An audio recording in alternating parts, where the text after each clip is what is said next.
Good afternoon, everybody. If you can see, there's a small change between the text in your programs, which is Piracy is good with an exclamation point, to Piracy is good with a question mark. And this is to keep everyone calm as we walk into some uncharted territory. So, the 18th of October 2004 is the day that historians will state that television died. Let me explain what happened. On that day, Sky One, which is a UK satellite broadcaster, showed the premiere episode of the new Battlestar Galactica series. And that show was a co-production between the Sci-Fi Channel in the United States and Sky One, so they're sharing the development costs. Now, Sci-Fi had decided they were going to postpone the premiere of their own version of the series until January of 2005, which is a slow month in American television, so it's easy to make a splash. Okay, all well and good, except there is no such thing as territorial distribution anymore, and of course, as soon as it was broadcast on Sky, the geeks, and let's face it, people watching Sci-Fi Channel in America are going to be geeks, were downloading it after folks in the UK had posted it. Now, there's nothing new there. People have been doing that in various ways for several years. It was the way they were doing it that was different. Because in the last 18 months or so, we've seen the emergence of a new technology which is known as BitTorrent. Now, you've probably heard about BitTorrent. I want to spend a little time today explaining what it is so that I can help you understand why it's changed the economics of distribution so radically. What you see in the center there is a computer. It's just typified by a little box with a little bit of blue in it. Think of it as almost a fluid that's filling up. Those are the bits from a file. And then what you see all around it in that great big wheel are other computers. And each of those computers it's almost as if that central box has got a bunch of straws, and it's sipping a little bit of the file from each of the straws that are connected to all of the other computers on the internet. Now, the reason this protocol is called BitTorrent is because you're only getting a little sip out of each straw, but when you add all of those straws together, you get a mighty flow. So BitTorrent allows you to go a lot of different places in search of the same information. Ask each of these places for a little bit different part of that information. I'll take the beginning part from here, I'll take the middle part from here, I'll take the end part from here, and I'll collate them when they're all on my computer together. But the thing that we don't remember, that most people when they talk about BitTorrent don't remember, is that I'm not at the center of this cloud of computers that are gathering to create a file. Every other computer that's sharing the file is in its own cloud with a whole bunch of other computers. Now, there's a word that's starting to be adopted for this. It's called a swarm. What it means is that as the computers gather together to share information, the more computers that gather together, the more efficiently the information is being shared among them. In other words, popularity is a virtue. Now, this is different from what we've been used to from a decade of netcasting. If you were netcasting something in 1995 and it got popular, your server would crash, or you'd simply flood out all of your data lines. With BitTorrent, it's exactly the reverse. The more popular something is, the easier it is to get to it. Now, what you might think is that the Sci-Fi Channel saw a drop in ratings because they had so many geek fans who downloaded the episode and saw it 3 months before it aired in America. Battlestar Galactica is the most popular series that's ever aired on the Sci-Fi Channel. Why? Here's what I think. A few people downloaded that first episode and went, wow, this is amazing science fiction. And they told their friends, and they told their friends, and they told their friends. And all of a sudden you have 2 to 3 million people, which on a cable channel in America is incredible ratings. That's like South Park ratings. watching a television program. Why? Because a few people, the core fans, managed to get the content, managed to love the content, and managed to spread the word about the content. Now, just 2 months ago, we saw something very similar happen. The BBC has been preparing a new version of Doctor Who, the first version in 15 years. They sent a copy of it over to the CBC, their Canadian production partner, and it leaked. No one knows how, no one knows why. Someone got fired, we've heard that much, but somehow, somewhere in the CBC production chain, it ended up on the internet. People started downloading it madly. People went, it's not so bad. I think I actually might watch it. I think I'll tell my friends I might watch it. Doctor Who's been getting a 35 share in his series on BBC. So it's probably some of the highest ratings Doctor Who has ever seen. So it seems as though this act of piracy has really only been fanning the flames of interest.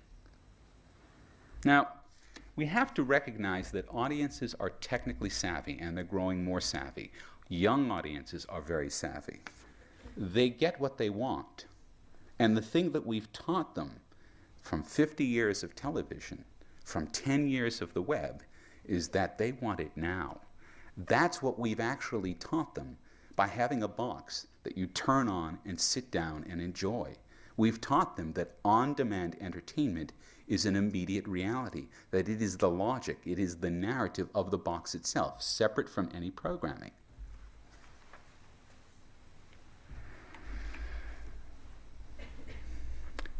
But of course, people are very concerned about piracy. So what we're doing now is we're sending a message that's at variance with the logic that we've given them over 50 years. We're telling them, no, you can't have this now. It's not yours, it's mine.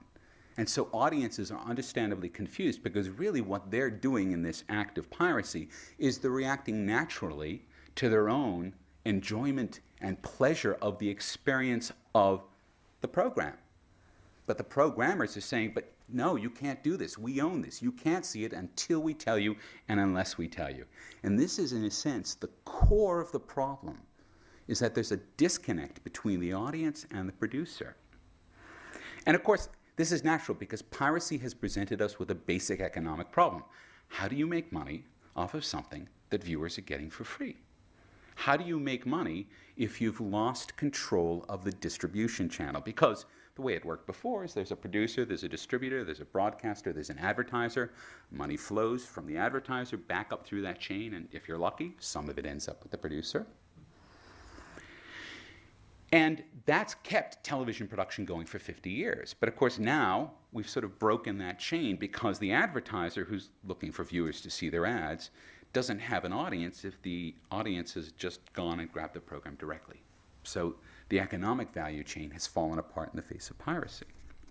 Now, you hear people say, oh, well, we're going to go to some model like iTunes. People will buy their shows for 50 cents. Let me tell you something. People expect television to be free. And in the UK, particularly because they pay, whatever, £125 a year for free television, they really expect it to be free. Now, people pay for movies when they choose to pay for movies. Well, people will say, well, people pay for cable, they pay for satellite. They aren't paying for the programs. You know what they're paying for there? They're paying for choice. That's the difference. And when you have broadband, you have infinite choice. So how do cable and how does satellite compete with that? So, we have a hell of a paradox coming. We have the best technology yet invented for the distribution of television programming. And it's one that seems to be intent on destroying the economic model of television.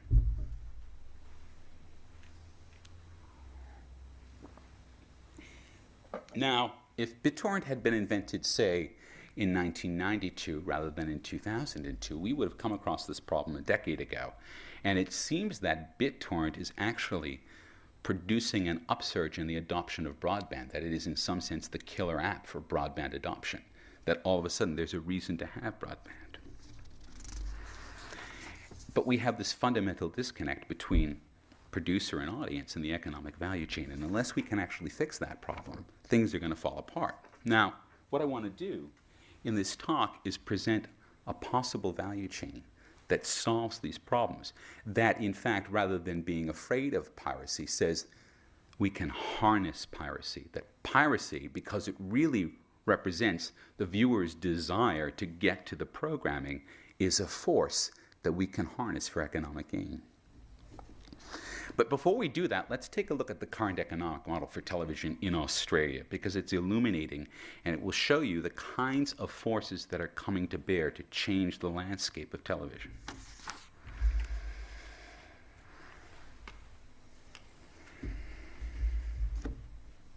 So, I want to familiarize you with a word, if you don't know what it is, oligopoly. Oligopoly is the monopoly of the few, and it describes the commercial television environment of Australia. And it's because of oligopoly that we have a relatively limited broadcast spectrum. We have 3 commercial networks through which most television programming that originates outside of Australia flows through. There are only so many hours in the day. There are only so many prime time hours. So, in fact, the amount of prime time programming that reaches Australia is restricted, you could argue artificially, by the fact that there are a limited number of commercial broadcasters. That means that prime time commercial broadcast space is the prime real estate, period, in the broadcast hemisphere. And it means, as a side effect, that 10 and 9 and 7 are the most profitable television networks in the world, or among the most profitable television networks in the world. Now, what are the economics behind that? It's very simple. You buy low and you sell high. And the best current example of this is the most popular television program in Australia at present, Desperate Housewives. Now, I want to thank very publicly the television students because they helped me do a lot of my factual research on this next chart. I sat and did some television commercial counting on the broadcast on Monday night of Desperate Housewives, and I counted 18 30-second ads and 20 15-second ads. And we know, because we did a little backstreet work, that the 30-second ads cost between $50,000 and $100,000 a pop. And that means that they're making somewhere between $1.3 and $2.6 million per national broadcast of Desperate Housewives. How much are they paying for the program? Best guess, between $50,000 and $80,000. Now that's good business. All right. How can you maintain that business? Because there's no effective competition. All right. You're probably all familiar with the idea of arbitrage, which is basically taking advantage of the fluctuations in markets so that you can reap an economic benefit. Well, this is an artificial market supported by the fact that there are only 3 commercial television stations. So there can be a very, very broad difference in sale price and purchase price. It's under attack. Now, a study was released back in February which indicated that per capita, Australians already download more television than any other people on the planet. The UK actually in raw numbers outstrips us. But if you just go by population size, Australia downloads twice as much television as the British do. Why? There are a lot of reasons for this. People point at the television programmers and say they're always changing the time of my programs, or they waited 5 years to show the last season of Voyager, or they aren't even going to show this program at all. I have this issue with Arrested Development, which I haven't seen because it started after I left America, but I've been hearing how wonderful it is. So people will go where they need to go to get these programs. We've spent 50 years learning how great television is, learning how great a well-told story can be. And we won't, if we have the technological means, let things stand in the way of that pleasure. We simply won't. And Australians are very forthright about that. Now, an oligopoly can only sustain its position when there's no competitive influence. And there's no commercially competitive influence right now with respect to this oligopoly. But there is essentially a private conflict there. There's a private force that's working against this solitary or singular market influence in television program distribution, which is the individual going out and finding the things they want, downloading them and watching them. And keep in mind that that trend's only going to accelerate as more and more Australians adopt broadband. We have about, what, 20 to 25% broadband penetration in Australia right now. And already, with a much lower broadband adoption than in the UK, we use it far more often for television programming. So the precedent has been set. Behaviors are in play now that are going to be devilishly difficult to pull up. Okay, so let's talk about the economics of hyperdistribution. If we say that, okay, there's this piracy issue over here, and there's this oligopoly over here, how can we as producers work in that marketplace? Point one, the one thing that a television producer wants more than anything else is viewers. Why? Because from viewers, you can get everything else. If you're a TV producer and you can't figure out how to turn viewers into money, you should not be producing television. All right? But the fundamental reason to create a television broadcast is to have people watch it. So if you look at it in that light, through those lenses, then it becomes immediately clear that a hyperdistribution of a television program, which allows millions of people all around the world to see that program, is actually the best possible thing you could have as a television producer, with the exception that we haven't had an economic model that allows you to realize any benefit from it. All right, seems reasonable. So, how do you extract money from the viewers? You don't. Again, you extract money from the advertisers. That's what they're for. Okay, so let me explain the thought process that leads to the beginning of this model. I downloaded, this is before Channel 10 made any announcement that Battlestar Galactica was going to be shown in Australia. It was. I downloaded and watched 13 episodes of Battlestar Galactica. I did. Previously on Battlestar Galactica.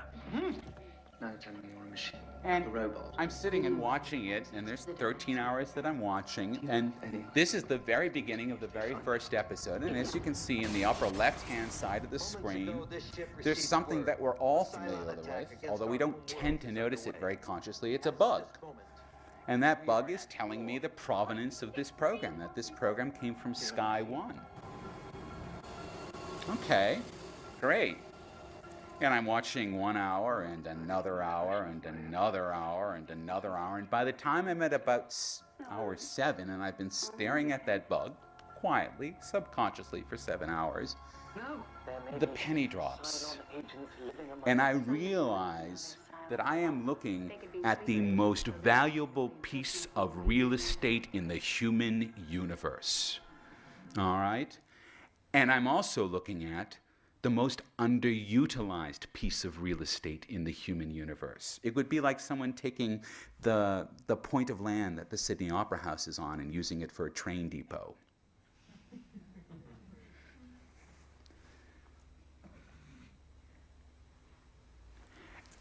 And I realized that there was a complete misconnect economically because Sky One means nothing to me. I live in Australia. The Sky One satellite's on the other side of the Earth. I can't pick it up. I can't even pirate it. It's just not even available.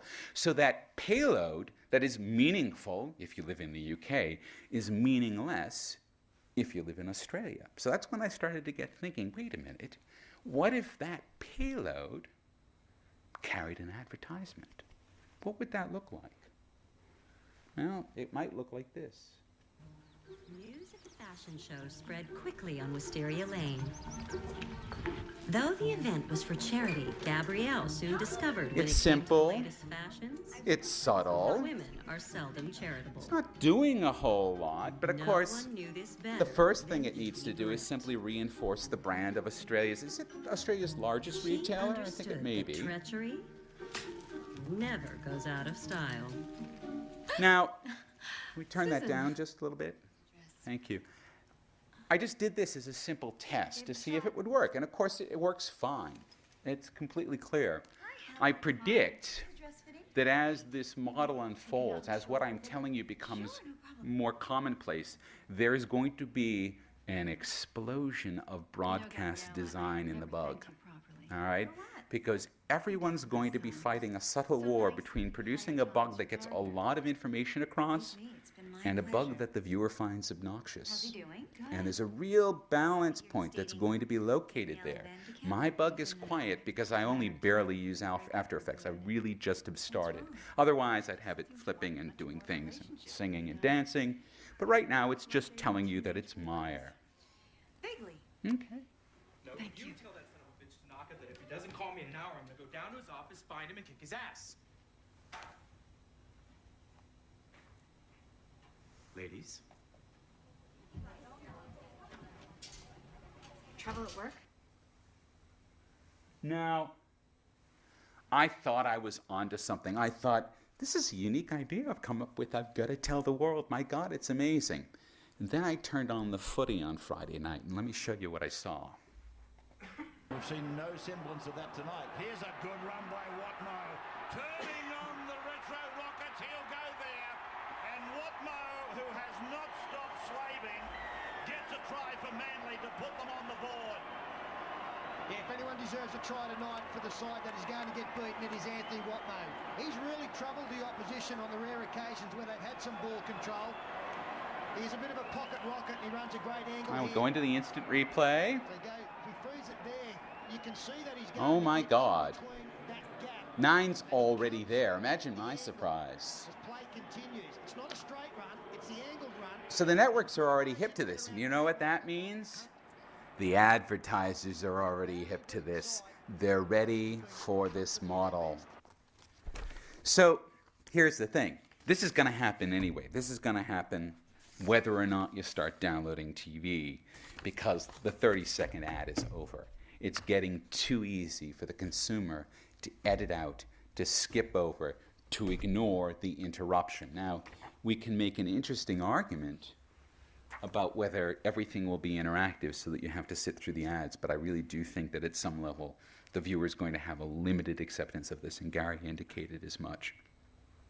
We're going to have to find a comfortable way to get advertising payload into all television programming, regardless of its source, without resorting to advertising. Or I should say, without resorting to advertising breaks.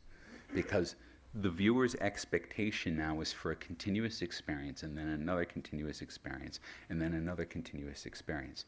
And the closer we can get to that level of seamlessness by embedding advertising inside of the program stream, the happier the viewer is going to be overall with the experience, the happier the broadcaster would be with the experience because it prevents channel flipping. So everyone gets happy. But here's the thing. What's the role of a television broadcaster in that value chain? Right now, they aggregate audiences on one hand, and they aggregate advertisers on the other hand, and they connect them, and poof, piles of money appear. That's how that works. But is it more cost-effective for a producer to work directly with an advertiser to hyper-distribute programming? Yeah, it's not just a little more cost-effective. It's insanely more cost-effective. All right? These are ballpark figures, but they're within, say 50% correct. All right? So for the price of one advertisement in Desperate Housewives, Meyer could brand it and release it. For the cost of one advertisement in Battlestar Galactica, Harvey Norman could brand it and release it. And here's the kicker. The higher the program ratings, the cheaper your ad buy is. That's every advertising agency's wet dream. All right? It's the reverse of the logic of television. Whether the larger the audience, the more you're going to pay for that ad buy. Now, of course, you're going to tussle with the producer because the producer is going to charge you more for something that's guaranteed to have an audience. but you're never going to pay what you're paying for a broadcast network because the economics of scarcity in distribution have gone away. Okay. So now we've moved from an old-style value chain where you have producers to distributors to broadcasters to advertisers, and now you have a new value chain, which just the producer and the advertiser working together, presumably in harmony, to make it all happen. Now, we've got to start addressing some questions that get raised by this model immediately. Could this model work in the United States, where a lot of this programming, for instance, Desperate Housewives, gets made? Can it scale up to that level? Well, Desperate Housewives, CSI, ER, they all cost in the range of roughly $5 million an episode to make. Can you attach enough advertisers to an episode of that program to justify hyper-distributing it? Even if you take the raw economics of Australia and multiply them by 15, the difference in the population, all right, your ad buy costs in America are only going to be slightly more expensive than the distribution costs are here in Australia. Australians get very cheap programs because they're at the end of a distribution chain. Relative to their population, Australians should probably be paying what? $400,000 for an episode of Desperate Housewives? So it's clear that a hyper-distribution model will work because of the economy of scale in America, because there's a pool of advertisers. So it works there, but does it work now also for local content? Let's say McCloud's The Daughters of Blue Heelers, which regularly get probably 10 or 15, 20% ratings. And it's well known that a broadcast network will not cover the production costs of a local television production. They simply refuse to do it. They cover what is in the order of 30, 35% of the production cost, I believe. But if, on the other hand, McCloud's Daughters is making a deal directly with Meijer or with David Jones or with Woolies or Kohl's, they might be able to cover 60 or 70% of their production cost easily because the entire process has become a lot cheaper for everyone involved, with the exception of the broadcast networks, because the broadcast networks have lost their ability to be the sole distributors of pre-produced television programming. Now, does that mean that the broadcast networks are going out of business? Hardly. The broadcast networks are converging on a future that looks like their past. They began live and they will end live. Live things can't be hyper-distributed. Doesn't work that way. Now, I'm not saying that some technology won't come along in 2 or 3 or 5 years that gives us the same capability with live programming that we have now with pre-made or pre-produced programming. That could happen. But right now, the corner on live television programming belongs to the networks. So that means sport, that means event and reality and game programming, and that means news. And Australians excel at all of those, and all of those are still going to be enormously valuable to advertisers because they will still aggregate eyeballs. But the rest of the programming is going to become a fragmented sea of opportunities where producers and advertisers will be working together to hyper-distribute content to the viewing audience. Now, it's unknown, because no one's really done any survey research here, what percentage of Australians are downloading their television programming right now. I'm figuring it's probably between 3 and 4% of the total population. But that demographic is males between 18 and 25 years old. That's the magic demographic. That's the demographic that went away. That's the demographic that's not watching TV anymore. Or wait, they are. They're just not watching it in front of a box anymore. They're downloading it and watching it where they please, when they please, on the device they please. And this is something that we have to accept and understand, is that television has been freed from its shackles of a box in a lounge room. Television is now on the mobile.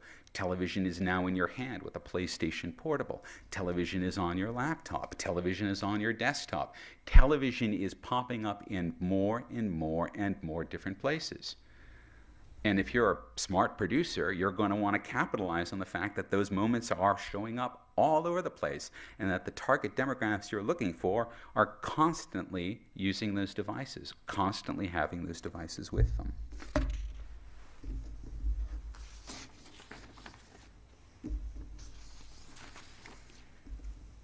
Now, there's another big caveat.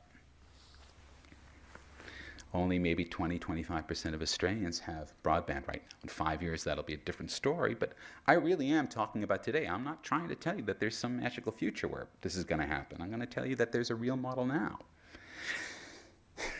There are only 20 or 25% of Australian homes with broadband, but there are at least 70% of Australian homes with at least one DVD player.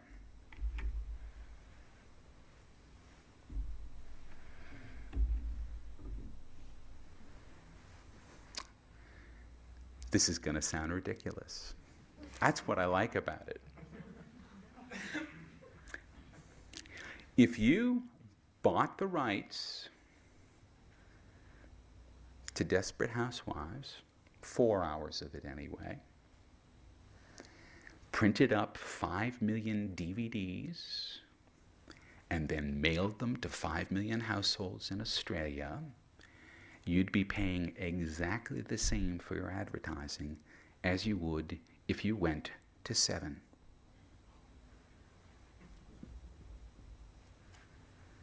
And if maybe you had a partnership with, say, a newspaper so you didn't have to mail them and saved yourselves the 30 cents.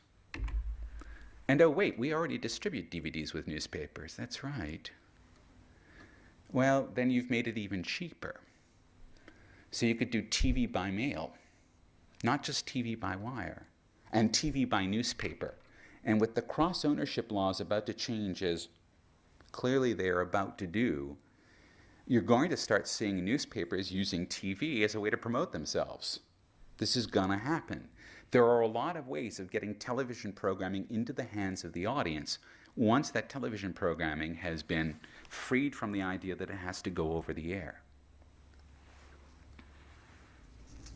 And of course, the beautiful thing about a DVD is that it's no longer appointment viewing, that in fact your ratings on a DVD will be higher than they are on an equivalent TV broadcast, and you'll probably have a handoff rate similar to a magazine, so that one DVD can pass through several hands and several people will see it. Now, I know it sounds a little bit ridiculous to send DVDs out to all the households in Australia, but I want you to imagine my surprise in the 90s when AOL was becoming a large company, and several times a year they would mail out CDs to every single household in America. They would mail out 105 million CDs. It got so bad, my friends were using them for coasters. One of my friends made a prom dress out of AOL CDs. They were everywhere. They were junk. So this idea actually isn't as far-fetched as it sounds.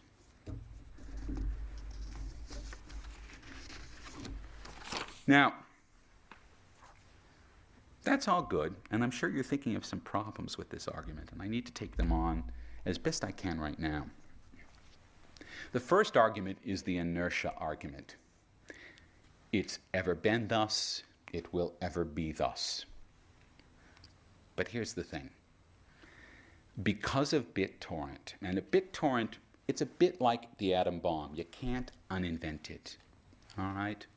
Because of BitTorrent, the audience is now in control of distribution, all right? Whether or not the audience is choosing to use that control, to execute that authority, that's immaterial. There is a specific portion of your audience, young males, 18 to 25, who are exhibiting that control. As that technology passes through the culture over the next 5 to 10 years, the entire audience will be exerting their control over distribution. So inertia is really not a valuable argument here because it assumes that the present and the future are anything like the past, and they aren't. There's a new distribution technology in town, and it's changing everything. And we have to recognize that the places that people want to watch television have changed. Again, we have this profusion of devices showing up everywhere, And people want these devices to have the same sorts of experiences on them as they do with the telly in the living room. Okay, there's another objection. Right now, producers are making a lot of money selling DVDs, television programs, and they can't recoup that money if they've released a program into hyperdistribution. Now, there's a bit of a yes and a no here, because I really do think that there's going to be a future market in high-definition DVDs for television shows. But I really want to stress something. The blip that we've seen over the last 36 months with the profound revenues, I mean, Fox declared a dividend profit in the last quarter of 2003 because of sales of Buffy the Vampire Slayer and the X-Files DVDs. That's a blip because it existed in a period of time between when television turned into bits and when those bits really sort of woke up to their nature as these ephemeral, copyable things. You can't really, although you try, you can't really lock a bit down. You can't really prevent a bit from being copied. It's their essential nature. So there was a bit of a moment between DVD for television and BitTorrent where you could make a whole windfall over television program distribution via DVD. It's not sustainable in the long run because it existed before there were effective technologies to move those bits around. But trust me, people at Warner Brothers and at Fox, they're going to scream high heaven because they have written into all their spreadsheets that they have another $2 billion a year coming in from DVD revenues. Well, it's not going to happen, but it's going to be expressed as an objection. All right. Well, if everyone's getting their programs off BitTorrent, and if the networks aren't broadcasting the programs anymore, how am I going to know what to watch? All right? This is a big essential argument. What's on? Well, if everything's on, how do I know what's good to watch? Well, there's this sense, I think promoted by the broadcast networks, that people watch something on the broadcast networks because the broadcast networks tell them to sit down, shut up, and watch what's on. It doesn't really work that way. The world never really worked that way, but it's becoming clear that the world doesn't work that way. Let me show you how the world really works. New York Times, about 2 months ago, read an article about a new series called Robot Chicken. I was going to show you a tiny little excerpt right here.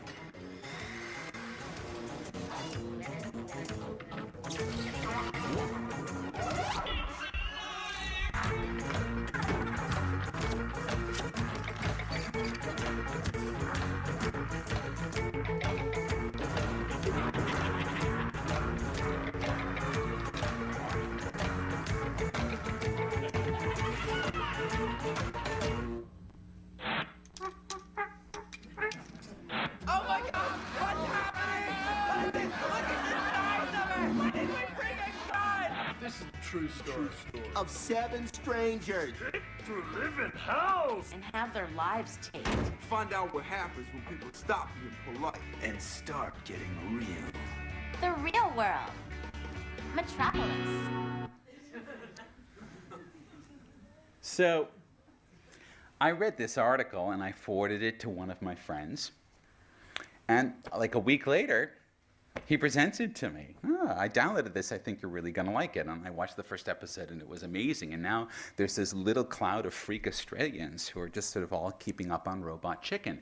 We've liked it, so we've told our friends, and they've told their friends, and so on and so on and so on. That's the way a TV show gets popular. It's because you know people are watching it. That's what happened to Battlestar Galactica. That's what's happening to Doctor Who. The examples are becoming more and more and more pronounced. You don't need a television station to tell you what to watch. You need to listen to your friends and maybe look out for yourself, but that's all you're going to need. All right. It's too hard to download TV, and I have to admit that the amount of work that you have to go through right now is beyond, say, probably 90-95% of most of the computer-using population. And they said the same thing about music before Napster and iTunes came along. And now downloading music is just a no-brainer. Because the objection to how hard this is, that's an objection to the interface. It's not an objection to the technology itself. The technology itself is hidden from you. It's an objection to how hard it is to find something and figure out how to download it and play it. Well, I've got to think that there's some clever hacker or some clever company here or in America or in Europe that's hard at work on this problem right now. What we're experiencing right now is a bit of an interregnum, a bit of a gap in time between when we have the capability to do this and when this capability becomes so commonplace that we don't even think about it anymore. But if we were having this conversation back 5 years ago in 2000 with respect to music downloading, once everyone had sort of shouted out about how bad Napster was and how it was destroying the music business, people would say, but there are no other alternatives. There's no good way to make people pay for music. There's no system. And then iTunes comes along and it changes everything because they thought through how you want to use it. That's all it's going to take, is someone to sit down and think through how it gets used, how to make it useful, and then all of this falls into place.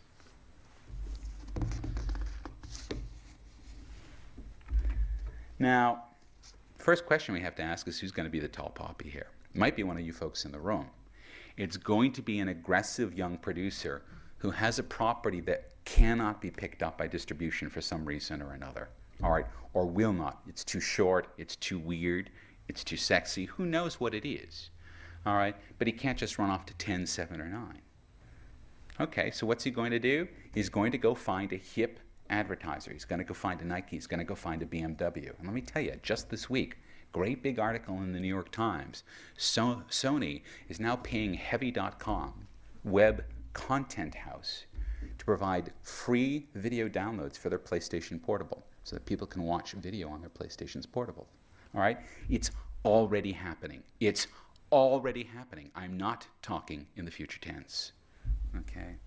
All we need to do is start to bring advertisers into this equation, and you now have a fully fleshed out, sustainable economic model. And then, as Gary pointed to at the end of his talk, there's the threat from underneath, the thing that could wipe us all out. All right? Google and Yahoo are now creating video services. Anyone can upload a video to Google right now. It's not clear what Google does with it. I think they eat the video and they burp and say, But within a few months, you're going to be able to search all of those videos and download any of them. And the same thing is true for Yahoo. All right? And this flattens distribution out enormously. So those are some of the competitive forces that are coming into play here that the independent producer will have to deal with and that the broadcast networks will also have to deal with.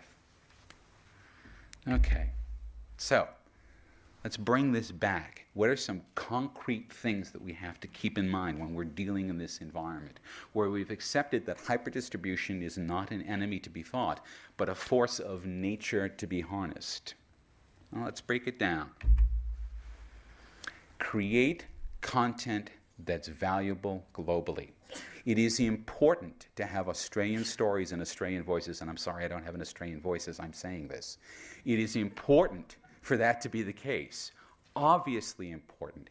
There is a role for that, and that role belongs to the national broadcasters and the national funding agencies.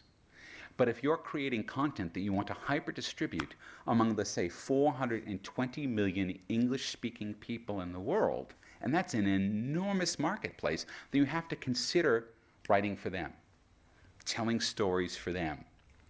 Now, you also have to be able to distribute your content globally, and that's more than just putting it out on BitTorrent.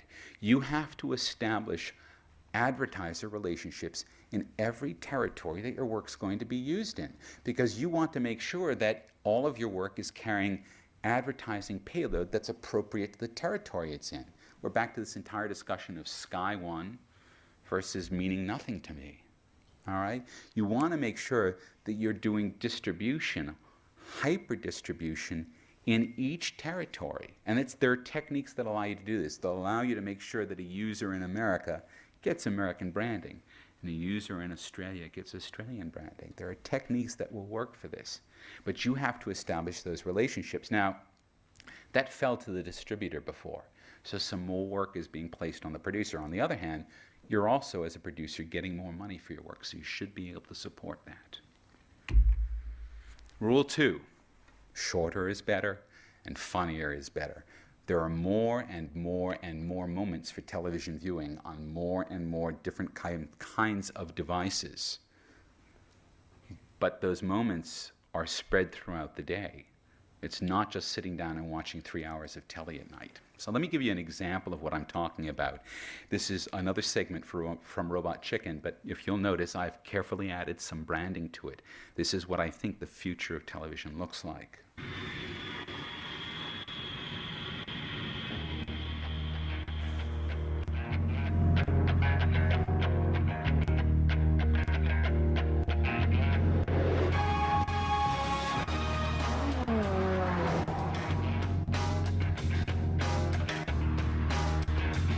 Where's the bunny?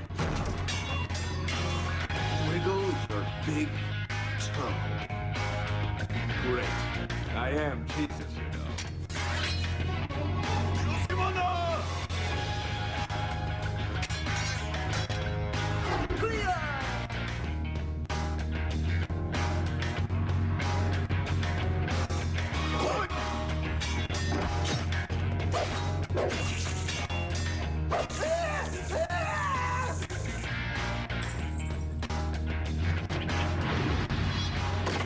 Five-fingered palm of death.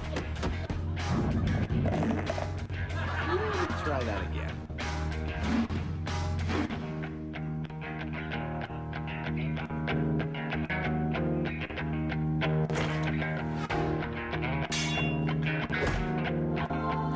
Thanks. It's what I do.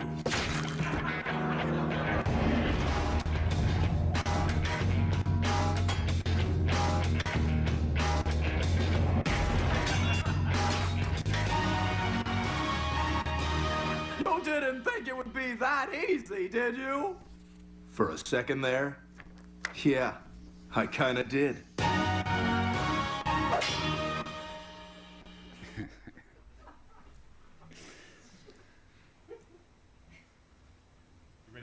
Now, that doesn't mean it can't produce epics, but it's not clear that you're going to be able to spread those epics as widely as you like. They're large files, which is a small objection, but that people have not so much shorter attention spans, but they have more demands on their attention now than they had before. If you're going to tell a drama, if you're going to tell an epic, then when you approach your writing task, think about how to deliver it in pieces. Now, I've been working with some folks down in Melbourne who will be delivering dramatic, probably sort of more melodramatic content on mobile phones, and they're going to be delivering it 3 minutes, 3 times a week. So they're producing 9 minutes of content every week, or about an hour a month. And that seems like it's a good size, it's a good area, it's a good form to be working in. We're going to see a lot of explosions with this as we work in different sizes and different forms. But the general rule is shorter is better and funnier is better.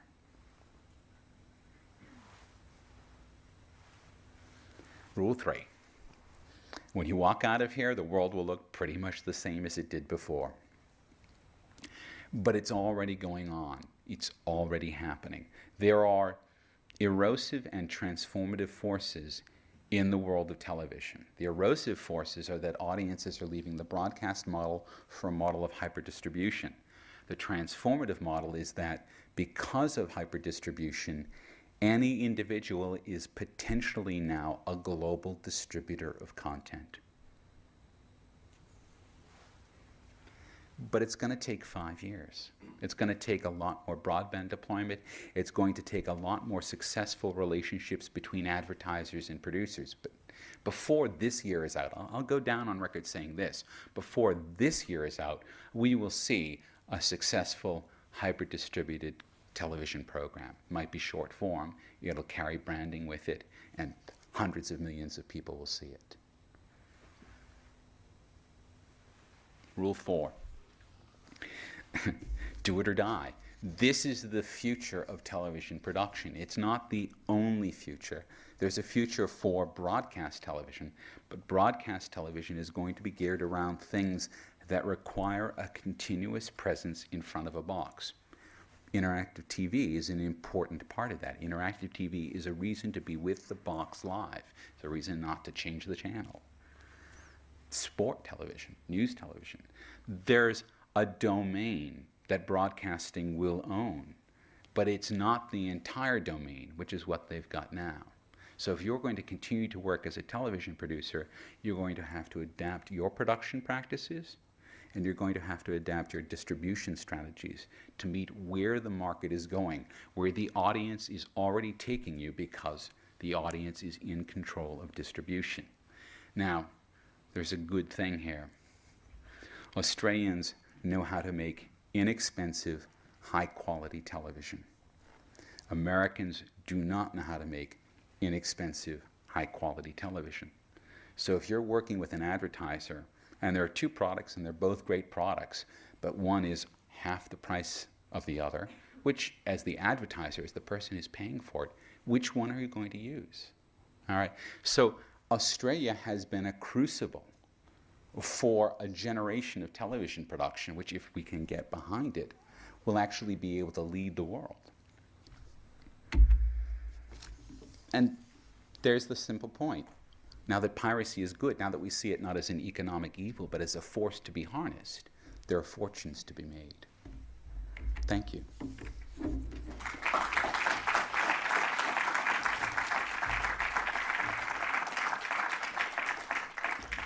Andy had to go, so I'll wrap up. But are there questions for Mark?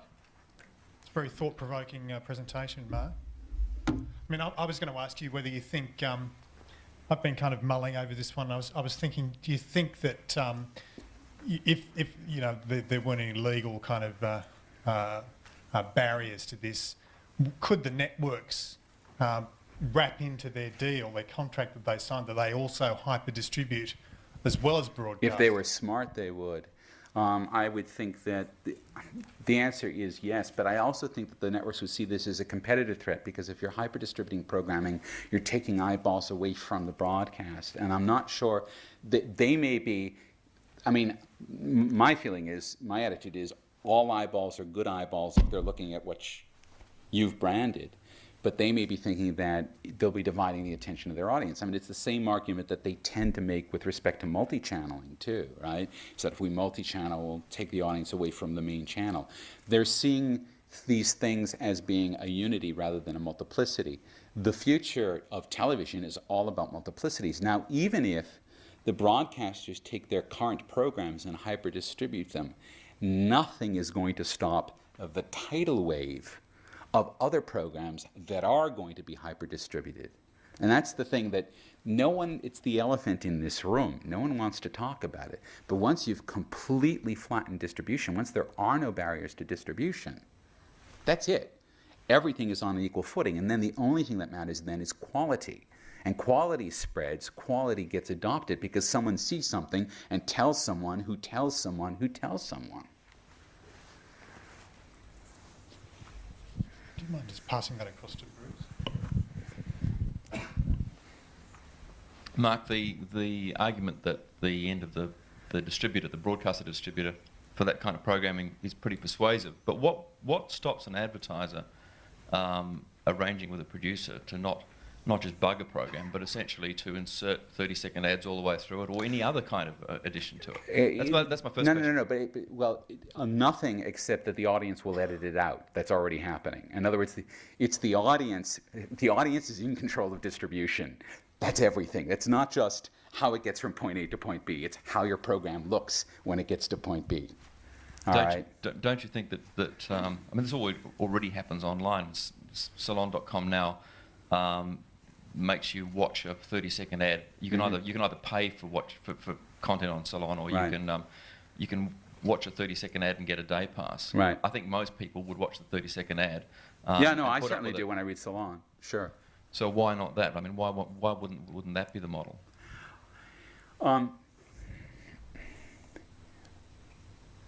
Salon could not handle 100 million people hitting it simultaneously. All right, Salon can probably handle 1 million people or something simultaneously. There are, okay, this is a good question, but it has to do with scale. If you're interested in having your program go as widely as possible, in other words, if you're interested in using hyperdistribution strategies for it, there's no centralized network that you could build, save maybe Google's, that's big enough to be able to handle feeding data back out to the users at the speed they need. Now, that doesn't mean people won't work on this. If you're working on a smaller scale, it's beyond your capability. Now, Google Video actually looks like it's a very interesting movement in that area. So that's one argument, which is technological. I think there's another argument, which is that, so are you saying that I should be paying a nickel or a quarter or a dime or something to watch my television program? No, what I'm essentially saying is I think that the control of the advertiser and the input of the advertiser is likely to be to the final product, the product that gets hyper distributed is likely to be stronger and likely to be more intrusive and indeed okay. through the program that you're suggesting. If there were a limited amount of content, that would be a problem. But there isn't a limited amount of content, and so audiences will not adopt or drift toward content that's oppressively intrusive. Okay, I mean, in some sense, it's a combination of market dynamics and mob psychology, because unless this is the best thing ever, there's going to be so much other stuff that's really good, and there already is so much other stuff that is really good. Why would I sit through this intrusive ad? You see what I'm saying? All right, so when you've leveled distribution, when you can get whatever you want, other forces start to come into play, and one of those is, how annoyed am I going to be if I have to watch that program? Does that make sense? Yeah. People will put up with a lot of... Yes. That's why I said there's going to be an explosion in broadcast design about how to figure out how to carry advertising payload that's just on the line of being obnoxious. The other part of that is... So we just have a question up the back. Sorry. Hi, Mark. Gary. A possible another addition to your objections, which is controlled versus anarchistic distribution. Hyperdistribution is by nature almost like the laws of the jungle. It reminds me of the film Blade Runner, where you've got this kind of society of controlled distribution, the broadcasters that have control right down to the user, versus hyperdistribution, where it's law of the jungle, anyone can come in there. Particularly, we have the internet at the moment filled with spammers and hackers and spyware and viruses. Hyperdistribution is going to have to find a way through all of that. How do you see that working? How do you mean find a way through? Well, it's going to cause blockages in the system as it becomes more and more popular. There are going to be people who want to stop the distribution simply in the ways that they're doing at the moment on the internet. Well, BitTorrent is probably the most fault-tolerant network protocol that's yet been invented. So it's enormously difficult to corrupt or to interrupt BitTorrent transfers in themselves. But should someone try, for example, I updated my BitTorrent client that we have running here. We are hyper-distributing some content that we own here at AFTRS right now. There was a change in the technology that went from a standardized tracker, which meant there was one server that you could go to find out what was there, and it went to a decentralized tracker. This was in a response to the MPAA shutting down some of the very large BitTorrent sites last year. So essentially, and this reflects the history of the internet in general, every time there's an attack on it, it forces the engineers to go and evolve a response to it. And so what you get is essentially an arms race. I don't think that hyperdistribution is going to be, it's not outside the terms of that arms race. It's going to be participating in that same jungle as all of the other types of content. Sorry, Mark, how does the scenario with the MPAA are chasing sort of teenagers in the US, right, and trying to shut everything down? Like I said, all the decent BitTorrent sites have all been closed. Yeah, but they haven't been closed. You're always chasing the next, site for where you want your content. I'm sorry. I say you're always chasing the next site for where you want to find the content. Right.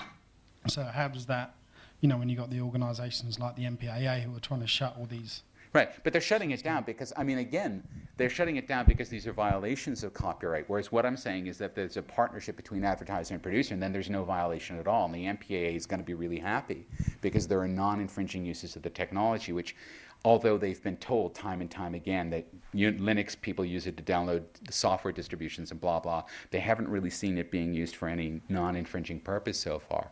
I mean, one of the points here is not just to demonstrate that there are non-infringing uses, but to prove that there's a viable economic model for that. With respect to the distribution of movies and other copyrighted content on that, it's part of the ecology. The music industry has so far adapted, although they bitch and moan, they actually have adapted to that ecology. Presumably Hollywood too, but I don't have any permanent solution for that. Okay, one final question up the back. Well, mine's actually not a question because I've more or less agreed with everything you said, and it's sort of covered this a little bit because I've been noticing myself. But could I say that your, especially your ticker, your bug version, the bug, yeah. this bug torrent thing that you got going on, and I coined the term, it's a good term, but there's a real case of that existing, and that is in India with VCDs, like video CDs of Bollywood movies, either pirated or not pirated, and if they're not pirated... But they're carrying advertising bugs. They carry really intrusive bugs, and half an hour in, you completely forget about it, and they're played on buses when you catch a coach somewhere. Because it's implanted deep in your consciousness, which is exactly where the advertiser wants it. It's in Hindi, so I didn't give a... But, so that actual thing exists, and the further I go, the less original my idea gets. But what the hell? What's wrong with it? But yeah, exactly. It's not. I guess it's not a new idea. It's just bringing it into a domain where there appears to be a problem in order to sort of deal with that. And the thing is, piracy of movies in India is rampant. Piracy of movies in China is rampant. I wonder if the Chinese are doing this now as well. So yeah. I mean, what you've said today makes me think, because I noticed it when I was there. So, there's bugs everywhere, and I bought a pirated one that I didn't see the end of because it's so long, and looked on it and had a bug. It had the bug was exactly the same. Yeah. And it's just occurred to me. I reckon the studio, or at least the advertiser, or someone has got a cut in that pirate DVD market. Well, on that note, we're going to wrap it up. Thank you to all the speakers for today, and thank you all very much for attending. Very interesting presentation.